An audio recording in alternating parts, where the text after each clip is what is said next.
victims of the Lord Eastern Army LRA insurgency have received their plea for justice, calling on the International Criminal Court ICC to seek divine intervention in the long-running effort to arrest fugitive rebel leader Joseph Kony. Their appeal reflects a deep sense of exhaustion and disillusionment as the hunt for one of Africa's most notorious warlords stretches past 2 decades. Kony, who faces 39 counts of war crimes and crimes against humanity, remains at large nearly 20 years after the ICC issued an arrest warrant against him. The charges relate to atrocities committed between July 2002 and December 2005, a period marked by mass abductions, killings, sexual slavery, and attacks on internally displaced people's camps across northern Uganda. During a stakeholders dialogue convened by the ICC in LRA City on November 25th, survivors expressed frustration with the lack of tangible progress. Many said their patience has worn thin as they continue to carry the physical and emotional wounds of the conflict with no closure in sight. Mrs. Semiadong, abducted at age 9 during the February 21st 2004 Balonyo IDP camp massacre, returned from captivity only this year, now raising 2 children born during her time in the bush. She said victims feel abandoned and powerless.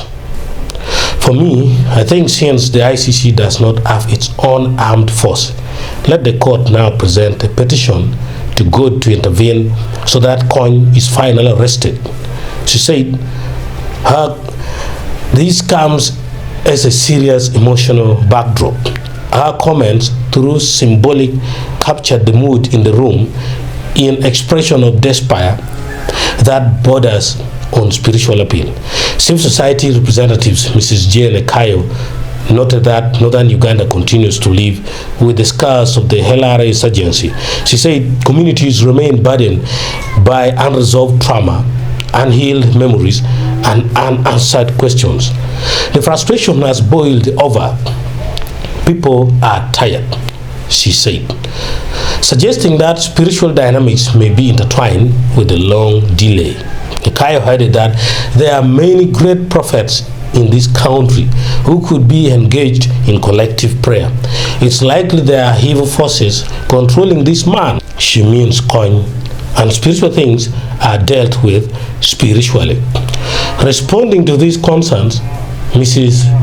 Leonie Von Braun, a senior trial lawyer at the ICC office of the prosecutor, acknowledged the victim's anger but explained that the court cannot disclose operational details about efforts to locate him.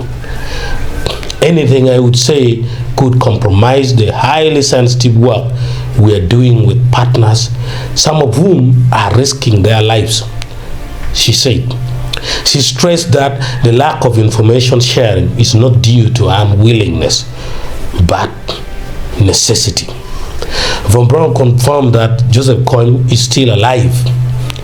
He is a man, a normal human being walking the planet, but one with a violent nature who has influenced many in a very bad way, she noted. She said his influence has diminished since leaving Uganda, though abuses continue wherever he hides. The ICC welcomed the recent decision by Pretrial Chamber 3 confirming all 39 charges against Kony in absentia. The ruling, covering attacks on IDP camps, the Luala Girls Secondary School raid, and widespread abductions, allows the case to proceed to trial immediately once Kony is apprehended. Story by Bill Okech from Jaluo of Kenya in Nyanza province. Thank you.